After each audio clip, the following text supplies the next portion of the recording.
Hello friends, I cordially welcome to all to my YouTube channel NTNet Environmental Science. Myself Piyush Kumar Verma, and today in this video I am going to discuss about Indian standard for drinking water. And friends, the first point that is most important. So this standard has been released by Bureau of Indian Standard and it comes under ISO IS 10500 2012 edition. Okay, so friends, ये बात आपको ध्यान रखना है, ये आपका IS 10,500 और 2012 का ये एडिशन है। तो अब हम बात करें कि ड्रिंकिंग वाटर क्या होता है। सो फ्रेंड्स, ड्रिंकिंग वाटर एक ऐसा वाटर होता है जिसका यूज़ हम ह्यूमन कंजम्पशन में ड्रिंकिंग के लिए करते हैं या अदर कुकिंग पर्पज़ या फिर किसी और पर्पज़ के लिए हम लोग कर रहे होते हैं, यानी कि उसे हम पोर्टेबल वाटर भी बोलते हैं। और इसमें आपका ट्रीटेड एंड अनट्रीटेड दोनों प्रकार के सप्लाइड ऑफ वाटर आपके आ सकते हैं जो कि ह्यूमन कंजम्पशन के लिए यूज होते हैं। सो अगर हमें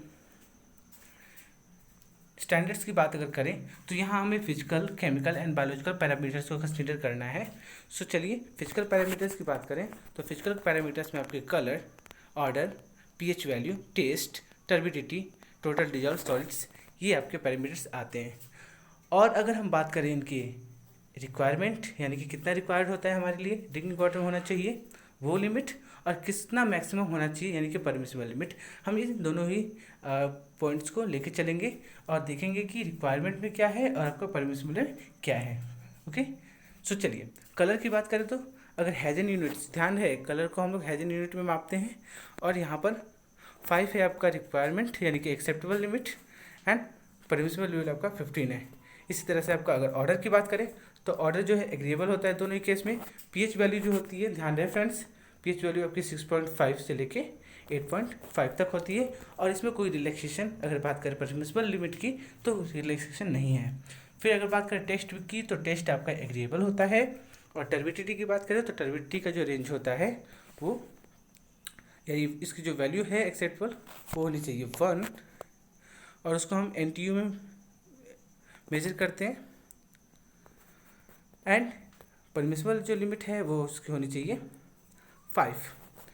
और टोटल डिजॉल्व सॉल्ट की अगर बात करें फ्रेंड्स तो एक्सेप्टेबल है आपका 500 एंड परमिसिबल है आपका मैक्सिमम लेवल यानी कि 2000 mg/लीटर। चलिए अब हम बात करते हैं general parameters concerning substances undesirable in excessive amounts. So इस कैटेगरी में अगर हम बात करें तो यदि आपका सबसे पहले देखिए आप एल्यूमिनियम। सो एल्यूमिनियम जो होता है,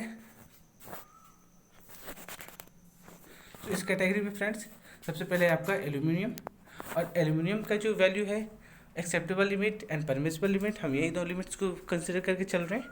तो एक्सेप्टेबल लिमिट इसका होता है 0.03, जबकि परमिसिबल लेवल आपका क्या है इसका 0.2 mg/लीटर। अमोनिया की बात करें तो अमोनिया के लिए भी फ्रेंड्स, अमोनिया का जो होता है वैल्यू आप देख सकते हो 0.5 एंड इसका जो मैक्सिमम लेवल है वो, इसमें कोई रिलैक्सेशन नहीं। ओके, सो 0.5 यानी मोर देन 0.5 mg/लीटर, उससे ज़्यादा नहीं होना चाहिए। फिर हम बात करेंगे इनऑर्गेनिक डिटर्जेंट की। तो इसकी वैल्यू आपकी एक्सेप्टेबल है 0.2, परमिसिबल है आपका 1। फिर आपका बेरियम, इसका जो है एक्सेप्टेबल 0.7, जबकि we can say permissible is there is no relaxation. And boron, so boron का 0.5 acceptable limit and permissible limit आपका 1 है। उसी तरह से अगर आप कैल्शियम की बात करें तो फ्रेंड्स कैल्शियम बहुत इंपॉर्टेंट है वाटर में, हार्डनेस जो वाटर का होता है कैल्शियम और मैग्नीशियम आयंस की वजह से ही होता है। तो कैल्शियम की जो वैल्यू होनी चाहिए वो परमिसिबल आपका है, या कह सकते हैं कि एक्सेप्टेबल जो है वो 75 है, परमिसिबल आपका 200 हो सकता है। क्लोरामाइंस की अगर बात करें तो क्लोरामाइंस जो कि नेक्स्ट पैरामीटर है, इसकी वैल्यू आपकी 4 जो कि एक्सेप्टेबल है एंड मैक्सिमम लिमिट डिफाइन नहीं की गई है। फिर अब हम बात करते हैं क्लोराइड की। सो क्लोराइड की वैल्यू आपकी 250 एंड 250 होनी चाहिए एक्सेप्टेबल, जबकि परमिसिबल आपका 1000 तक हो सकता है। कॉपर की बात करें तो कॉपर का जो एक्सेप्टेबल है वो है आपका 0.5 एंड परमिसिबल आपका 1.5 तक हो सकता है। एंड फ्लोराइड की बात करें तो फ्लोराइड का जो है कंसनट्रेशन यानी कि वो होना चाहिए वाटर में 1 mg/लीटर एंड मैक्सिमम जो है 1.5 हो सकता है। उसके बाद अगर हम फ्री रेसिडुअल की बात करें क्लोरीन की तो वो आपका 0.2 होता है और जो कि आपका एक्सेप्टेबल लिमिट है, और परमिसिबल लेवल आपका 1 mg/लीटर होता है। फिर अगला है आपका iron. So iron is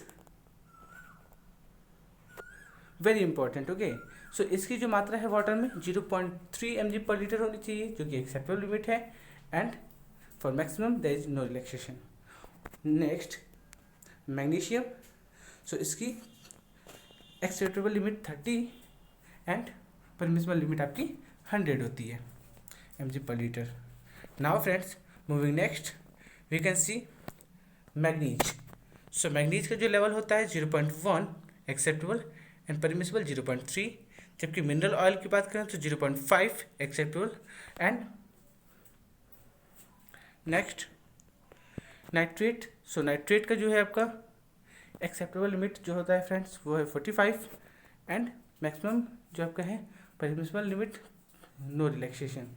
next phenolic compounds. So phenolic compounds की अगर बात करें तो इसका जो होता है acceptable limit 0.001 and permissible limit 0.002।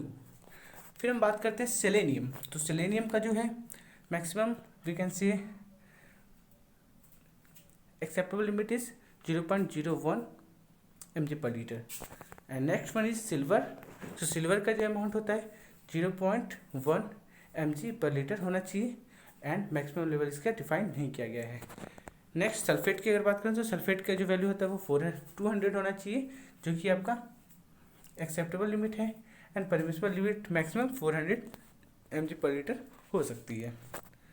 Next जो है आपका फ्रेंड्स वो है आपका सल्फाइड यानी कि H2S हाइड्रोजन सल्फाइड। सो इसकी एक्सेप्टेबल लिमिट जो है 0.05 होती है। अगर ज़्यादा हो गई तो बहुत ही फॉलिंग स्मेल आता है वाटर में से एंड मैक्सिमम लिमिट इसकी डिफाइन नहीं है। फिर हम बात करते हैं टोटल एल्कलाइनिटी। सो टोटल एल्कलाइनिटी की वैल्यू क्या होती है फ्रेंड्स, एक्सेप्टेबल 200 mg/लीटर, जबकि अगर हम बात करें सो मैक्सिमम इसका 600 mg/लीटर हो सकता है जो कि परमिसिबल है। एंड टोटल हार्डनेस की बात करें तो टोटल हार्डनेस भी आपका 200 एंड 600 ही होता है दोनों ही कैटेगरीज में। एंड जिंक की अगर बात करें तो जिंक की वैल्यू 5 जो कि एक्सेप्टेबल है एंड 15 जो कि आपका परमिसिबल है। सो फ्रेंड्स ये सारे के सारे आपकी कुछ केमिकल स्पीसीज थी जो कि वाटर में पाई जाती हैं, तो इनका कॉन्सेंट्रेशन क्या है हमने देखा। फिर हम बात करते हैं पैरामीटर कंसर्निंग टॉक्सिक सब्सटेंसेस। सो फ्रेंड्स अगर हम टॉक्सिसिटी की बात करें तो ये कैडमियम, आपका cyanide, lead, mercury, molybdenum, nickel, pesticides, polychlorinated biphenyl, polynuclear aromatic hydrocarbon, total arsenic, total chromium, trihalomethane, as well as bromoform, dibromochloromethane, bromodichloromethane and chloroform. These are all are such kind of things, chemical species which are very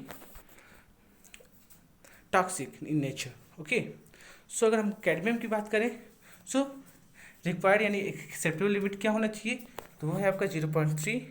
अगर हम cyanide की बात करें तो 0.05 and अगर हम lead की बात करें तो 0.01, जबकि अगर हम मरकरी की बात करें तो मरकरी का वैल्यू 0.01 एंड मोलिब्डेनम की बात करें सो मोलिब्डेनम की वैल्यू 0.7 एंड निकल की 0.2, as well as polychlorinated biphenyl की बात करें तो 0.0005, as well as polynuclear aromatic hydrocarbon की बात करें तो 0.001 ये वैल्यूज़ होती हैं।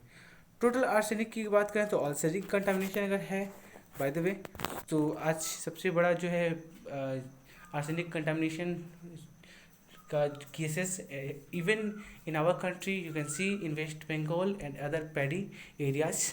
Okay, so by the way friends concentration of arsenic, so permissible level is 0.01 and total chromium 0.05 as well as trihalomethane, bromoform 0.1 and dibromochloromethane 0.1, bromodichloromethane 0.6, as well as chloroform should be 0.2 mg per liter, that is acceptable.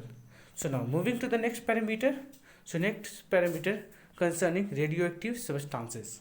So friends, radioactive substances material जो हैं, जैसे कि अगर बात करें like alpha emitters and beta emitters, so becquerel per litre की अगर हम बात करें, सो इनका जो है वैल्यू क्या होता है, सो इनका वैल्यू 0.1 एंड 1.0, यानी अल्फ़ा की वैल्यू 0.1 एंड अगर वो radioactive material beta particle emit करता है तो उसके लिए 1.0 वैल्यू है।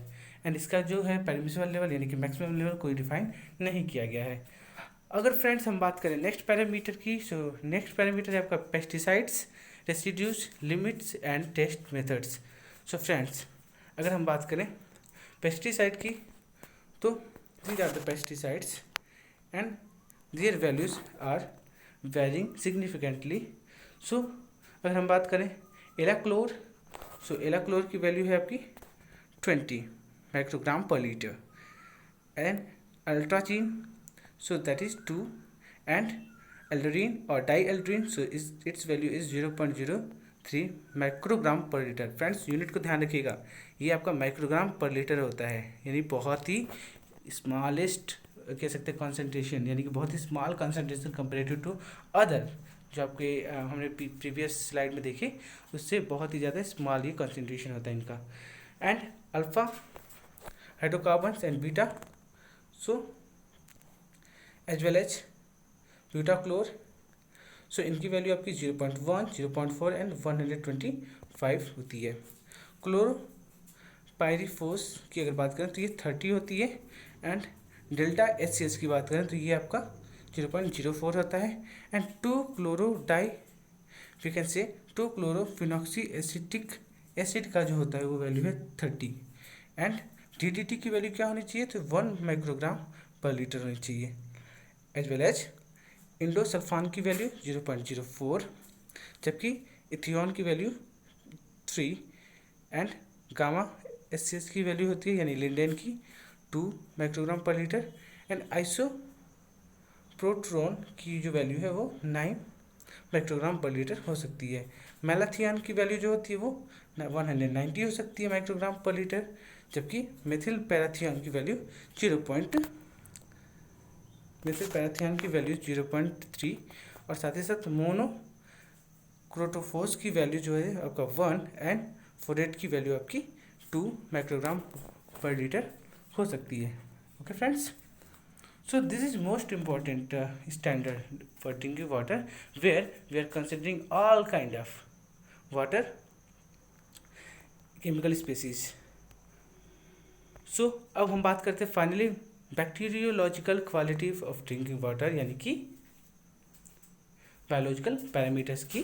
तो all water intended for drinking, so E coli और थर्मोटॉलरेंट कोलिफॉर्म बैक्टीरिया, सो उनका जो है those shall not be detectable in any 100 ml sample. अगर हम बात करें treated water entering the distribution system की, तो वहाँ पर आपका ई कोलाई और thermotolerant coliform bacteria 100 ml sample में डिटेक्ट नहीं होनी चाहिए और साथ ही साथ टोटल कोलिफॉर्म बैक्टीरिया भी आपके किसी भी 100 ml सैंपल में डिटेक्टेबल ना हो। और साथ ही साथ अगर हम treated water in distribution system की बात करें तो ई कोलाई और थर्मोटॉलरेंट कोलिफॉर्म बैक्टीरिया वहाँ पे उपस्थित नहीं होना चाहिए। और साथ ही साथ the same case total coliform bacteria है वो आपका in any 100 ml sample it should not be और it shall not be detectable. So friends, thanks for watching this video.